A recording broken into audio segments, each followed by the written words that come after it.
স্বামী ক্যাঙ্কা করে খুশি থাকা লাগে, তুই তো জানিসই না। আমার থাকে শোন, ক্যাঙ্কা করে খুশি থাকা লাগে।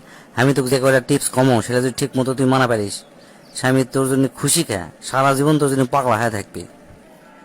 দোস্ত ক, আমি সব মানবো। আমি খুব অশান্তির মধ্যে আছি স্বামী ক্লিয়ে। শোন তাহলে মনোযোগ দিয়ে শুনিস সব কথা। তোর স্বামী ঘুমোর থেকে ওঠার আগে তুই আগে উঠবো, উঠে ফ্রেশ ট্রেশ হয়া তুই করবো কি, গাওয়াতে না সেন্টেন দিয়ে না সাজুগুজু হালকা সাজুগুজু করে তুই না সামনে সামনে ঘুরবো, মানে ওর যান ঘুম ভেঙে তোকে দেখেই যান ওর মনটা ভালো হয়ে যায়, ঠিক আছে? আর ওই ঘুমোর থেকে ওঠার যখন উঠবি, যখন তাকাবি, তখন তুই না ওর দিন তাকে না মুসকি মুসকি হাসি দিব, ঠিক আছে? এটা গেল 1 নাম্বার। 2 নাম্বার হচ্ছে তা ক্যাঙ্কা করে ঘুমোর থেকে ডাক দিয়ে তুললে তাই খুশি হয়, সেটা আগে খেয়াল করবো। খেয়াল করে প্রতিদিন তার উঙ্কা করি তার ঘুম ভাঙাবো, ঠিক আছে? তাহলে দেখবো তোর প্রতি তাই খুব খুশি থাকবি। তারপর তাই কখন অফিস থেকে আসে সেটা তো তুই জানিসই, সেই সময় করবো কি মিথ্যা না সাজুগুজু হয়ে বসে থাকবো। আর উনি আসার কলিং বেল দেওয়ার সাথে সাথে তুই যা দরজা খুলে দেবো। আর একটা জিনিস খেয়াল করবো, দরজা খুলে দেওয়ার সময় একটু মুসকে হাসি দেবো, হ্যাঁ? যেহেতু সে কাজ কাম করে আসছে কষ্ট করে, তোর হাসিটা দেখে তার দিলটা ঠান্ডা হয়ে যাবে, ঠিক আছে?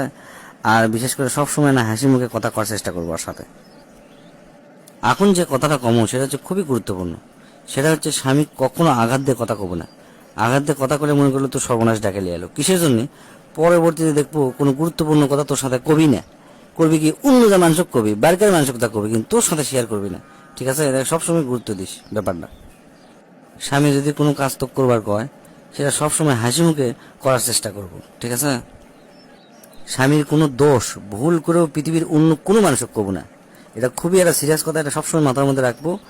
যখন তার মাথা ঠান্ডা থাকবে, আস্তে ধীরে তাকে বুঝাবো যে তুমি এই কাজটা আসলে ভুল করছিলা, এটা এরকম নয় এরকম হবে, তখন দেখবো তোর স্বামী ঠিকই শুধরে নিবি, ঠিক আছে? স্বামীর অনুমতি ছাড়া ভুলেও কাউকে কোনো টাকা পয়সা হাওলাত দেবো না, বা কোনো জিনিসপত্র কাউকে হাওলাত দেবো না, এটা কিন্তু জায়েজ নাই। স্বামীর কোনো কাজ তোর যদি মনের বিরুদ্ধেও যায়, সাথে সাথে সেটা তর্ক করবো না, পরে ঠান্ডা মাথায় আস্তে ধীরে আলোচনা করব, দেখবো সব ঠিক হয়ে যাবে।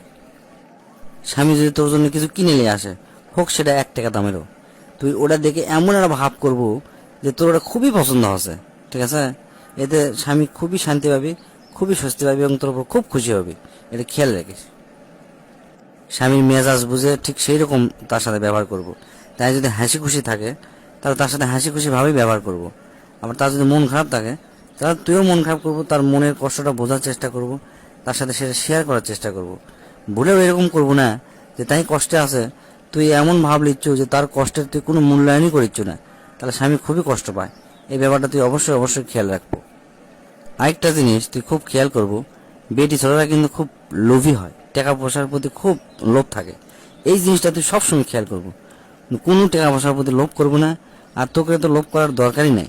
তোরা বিয়ার আগে বাপ মায়ের কাছে থাকিস, বাপ মা তোকে দায়িত্ব নেয়, আর বিয়ার পর স্বামীরা দায়িত্ব নেয়। তাহলে তোকে কোনো টাকা পয়সা চিন্তা আছে?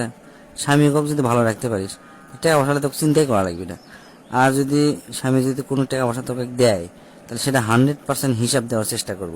তাহলে দেখবো যে তোর উপর চরমভাবে বিশ্বাস স্থাপন করবি, এবং দেখবো সমস্ত টাকা পয়সা তোর উপরই দায়িত্ব দিবে এবং তোর কাছে থবি, বুঝছো? এখন যে কথাটা কম সেটা আরো গুরুত্বপূর্ণ। তুই জিঙ্কা তোর বাপ মা খুব ভালোবাসিস, তাই সিংকা তার বাপ মা খুব ভালোবাসে।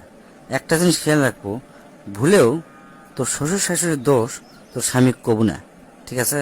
আর এমন একটা ভাব লিব, প্রয়োজনে অভিনয় করব যে তোর স্বামীর থেকে তোর শ্বশুর শাশুড়ি তুই বেশি ভালোবাসিস। তাহলে দেখবো তোর স্বামী তোর পায়ের নিচে পড়ে থাকবে।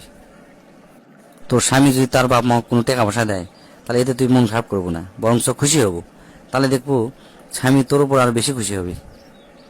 এই যে কয়টা কথা কোনো এলা যদি ঠিক মতো শুনতে পারিস, আর শোনার পর যদি তোর সংসার সুখের না হয়, তারপর আমার কাছে কোষ, আমি কান কাটে ফেলে দেবো, যা।